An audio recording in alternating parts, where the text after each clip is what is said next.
I want to talk about something that you've passionately believed in, and people may not realize it, but Zoho has been in existence for almost 3 decades now. You've often said that for more than 29 years, we've been bucking Silicon Valley trends. If I were to ask you today, Mr. Vembu, as you look back at the journey that Zoho has made, what have been some of your biggest contrarian bets so far?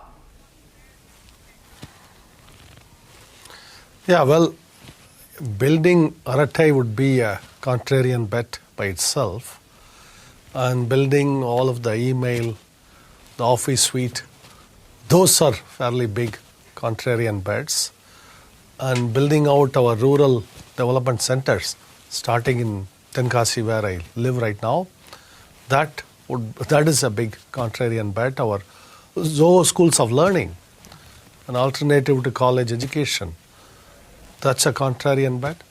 But all of these, I want to be clear, these were not made in the spirit that to be a contrarian. In fact, I'm a pretty conventional person in many ways, right? And so what is contrarian is really we are deriving these from first principles. Well, there's a lot of talent, rural talent, let's go seek them. A lot of times college is not adding much value, so let's build alternatives. And we need all of these technologies to be built in India. Otherwise, we risk technology getting weaponized against us. That's why we need to build all of this technology, and that thinking then culminates in something like Arattai. So really, it's what is, if you go look back behind the curtain on why these seemingly contrarian bets are made, there's a very rational thought process behind it. That I want to emphasize. Now, I get that, and I will build on that in just a second. But, you talked about wanting to make in India because you believe that technology is often weaponized, can be weaponized, is being weaponized. But, 2025, you're having if I can call it that, a breakout moment in India. You've got government ministers tweeting, saying that they're moving to Zoho, urging and nudging other citizens to move to Zoho as well. But does it surprise you that Zoho Mail, for instance, turned 15 in 2023? Zoho Office Suite, the upgraded version, was launched in 2018. Zoho Workplace was launched in 2017. And yet, we're now in 2025 when you're finally having this breakout moment in India. How do you explain that? Yeah. So, first of all, the technology had to have been built in order for it to be adopted. And if you look at Zoho Mail, nearly 2 years ago, the government, the NIC, selected Zoho after a very long, arduous process of evaluation, a lot of audits, over 18 audits performed, and it was selected, and it is now already serving a fairly large number of users within the government. I believe about 1.5 million now, and growing. So this happened well before this current episode. Now, how did we arrive at this moment? It's basically, I call it the Swadeshi awakening we are going through. And I've been part of the whole Swadeshi movement, Swadeshi technology movement for a while now. In fact, I am very proud to be associated with the Swadeshi Jagran Manch and Sri Sundaramji from Madurai. And I've actually had long conversations about the need for technology self-reliance in India. And that now message, I'm very happy to see this awakening happening.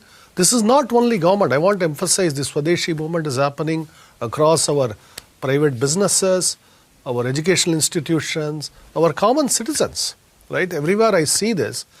And the reason for that is, of course, the global landscape, which has changed fairly dramatically.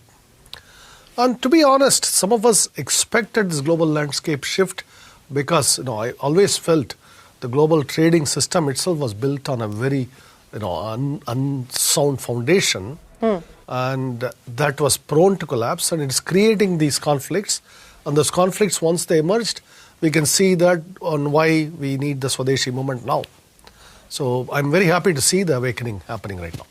Well, you talk about this Swadeshi awakening, Mr. Vembu, but I want to understand from you now that Where does this now lead to? What do you believe the next steps will need to be? Because you're a firm believer in R&D. In your vocabulary, R&D has also come to mean rural development, which is a large part of the ethos at Zoho. But what do you believe the next steps will need to be, both as far as private enterprise are concerned, as well as the government in terms of policy, to ensure that we build on this momentum of self-reliance, that we build on this momentum of creating Indian technology for India and for the world as well? Yeah. If you look at today, technology has come to govern every aspect of our lives, be it in education, in healthcare, our daily interactions with our friends and family, all of it mediated through technology now. So technology is pervasive. It surrounds us. It envelops us. In fact, we are often in a cocoon of technology today. So it's important to ask who controls the technology. And that's the awakening that is happening, and social media to all of it, and the power they have over us. So we must gain that power back, both as nation and as individuals. That is the moment that is starting to happen now. So I do believe that with this awakening that's happening, what needs to happen now is we have to identify all of the critical technologies, and not just in software, not just in what we consider digital technology or AI, any of that, but even things like metallurgy, in material science, in drones, in robots. All of these technologies, we have to have a very strong investment going in. These are very long-range investments. We cannot produce any magical results. For example, fighter jet, that can be a 10, 15, 20-year project. But we need to have very strong investments going in, long-term investment. We have to assemble the teams, empower them, and then get out of their way. Give them the freedom to dream and invent and create. That's the approach we have taken. That approach actually works because we have the talent pool, we have the dreamers, we have the hardworking engineers and scientists. We have to put them to work in this nation.